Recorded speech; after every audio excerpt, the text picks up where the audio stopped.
afternoon stage. Good afternoon, all ladies and gentlemen in this August gathering. Thank you, MeitY Secretary Sir, for organizing this kind of a conference after a long time, courtesy COVID. We were all separated, we were all interacting virtually, and it's great to be here today. I'll take you to the month of May, and most of the country was in lockdown.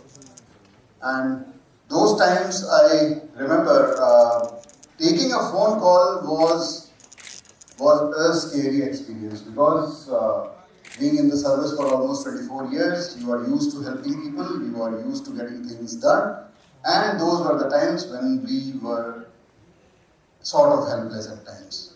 So when I got this phone call from Honorable Chief Minister Saab's office on somewhere around 7th May, and the desire was to develop an app in next 4 or 5 days, through which the health workers, particularly the ANMs and to some extent Ashas, with their smartphones, with their tablets, if they had any, could go to the households of those suffering from COVID at that time and those who were in home isolation. Please remember that those times all the beds were full. Hospital beds in most of the bigger towns were oversubscribed. There was lack of oxygen, there was lack of oxygen generating capacity, and there were challenges everywhere. So we did some midnight oil burning for next 3, 4, 5 days. Sat with the Department of Health and its officials and its IT system. IT team of the Department of IT Bihar was working overnight. 5-6 days we could develop something known as HIT COVID app. The name, as you can read it, home isolation tracking. Not a very complicated thing, I must admit at the very beginning. It's a very simple app. It is there to take the ANM at the doorsteps of the patient. It is a rare thing actually if you talk about the rural area or even the urban areas. Many of my family members were suffering from COVID in the first wave and second wave, and in Delhi we were getting so many phone calls. Maybe about 9 or 10 phone calls in a day if you had more than 2 or 3 members suffering from COVID. But visiting a house is a challenge.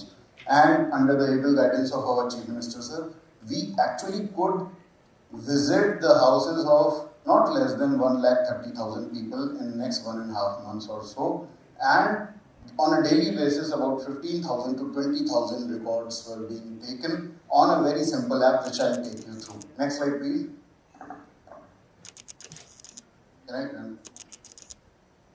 Basically, it is to track patients' condition who are in home isolation through our ANMs and ASHAs, mostly ANMs. And an auto alert was generated if the SpO2 level, remember that? The dreaded SpO2 level, oxygen saturation percentage, was going below 90%. There was a categorization for those who were between 90 to 95%, 95% and plus, okay. But below 90%, then the administration was getting an alert, the PHC was getting an alert, the ANM herself was getting an alert, and also the state headquarters was getting an alert through this app.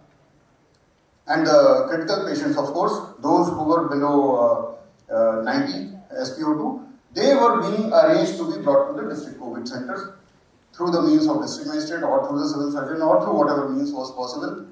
And this was the target. And other than that, when the ANM is visiting in the house every day, then she brings with her a lot of governmental support. She brings with her solace, she brings with her support, and she brings with her that touch, that human touch.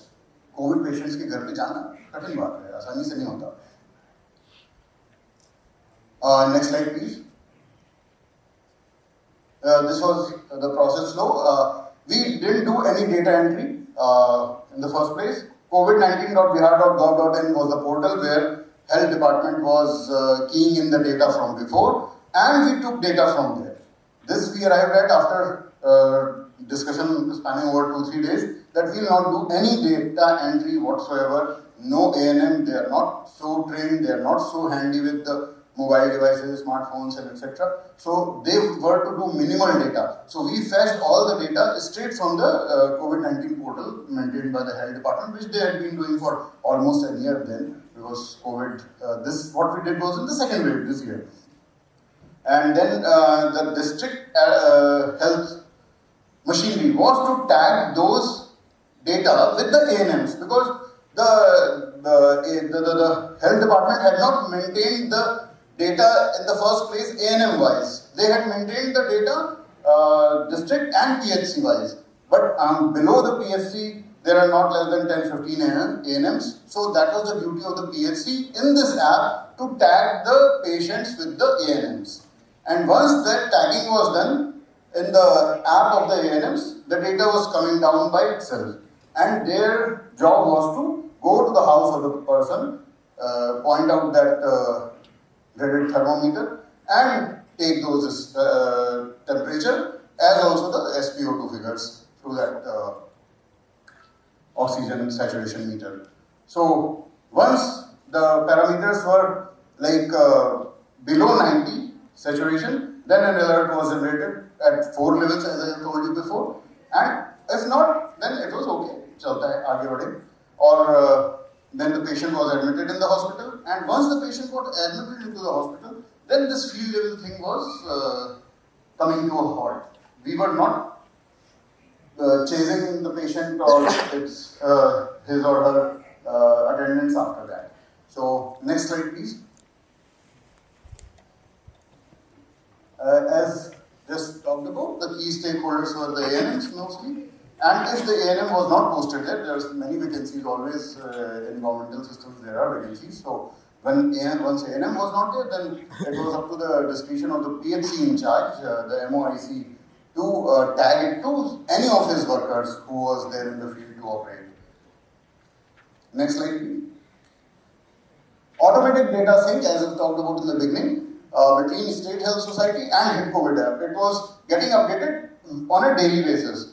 Because every day new patients were coming in, so every day when the ANM is to open her smartphone, then the data would be automatically synced and would be fed in. She was not to do anything. Of course, the PHC had to tag the new patients to the ANMs because their database initially was not designed that way. Mobile and web version both were developed. For the PHC and for the district and for the state headquarters, web version was much more handy and important. So we did that. Multiple types of users, as I've told about. Next. Oh, lost the slides somewhere.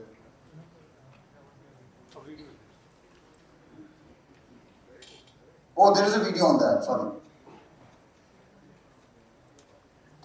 There is a very small video, 1 minute long, on how the app was operating.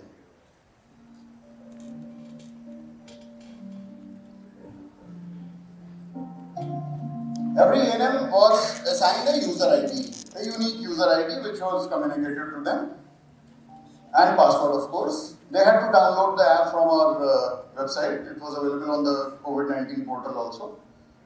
It was not for public consumption of course, it was for the 4,000 odd ANMs across Bihar and the health machinery above the ANM. Like you can see here, that data has been fed from before. The ANM is only to go and fill this basic type of a figure. ANM से आप बहुत ज़्यादा accept नहीं कर सकते कि expect नहीं कर सकते कि वो बहुत काम करेंगे. तो उतना डेटा बस भरना था.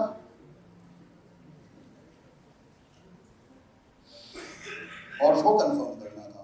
And for the state headquarters, how many are below 90%, how many are above 90 to 95%, how many are between 90 to 95% and things like that.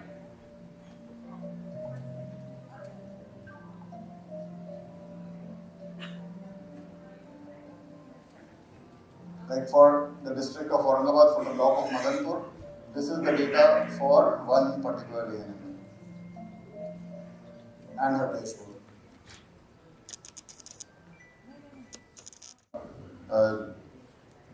This was hosted on our state data center, and the database server was SQL 2017, and I don't think we need not go into all the details. Next slide, please. We did it in about 7 days. We did a trial run on 13th of May. I was asked by Honorable CM Saab on 7th May. So 13th May we did the trial run in Supaul district, and in the evening itself the DM in a very excited state rang me up saying, "Sir, 2 लोगों को अस्पताल में shift किया आपके app से." It was very easy for the ANMs to operate, very minimal data entry required at that level, and we had no time for capacity building. So videos like this, which you have just seen, there were a few other videos developed by NIOS, National Institute for Open Schooling, and the cascading model of video conferencings and trainings which was available to us. It was launched finally on 17th May by Honorable Chief Minister. Sir, next. We could, as I told in the beginning, we could reach 1.3 lakh people, the patients and their homes. And every day almost about 15,000 odd average was the figure we were reaching. And some 300 odd people were actually saved. Next slide, please. This is in brief. Once again, it was to enable the grassroots level health functionaries to reach the last person in the society, give a positive message that the government is with you, behind you, and supporting you in a very tough time. And it was user-friendly. Next slide. These are some of the photographs of the ANMs collecting data from the COVID patients. It got the attention and the eye of Honorable Prime Minister, sir, also. Thank you. Thank you so much.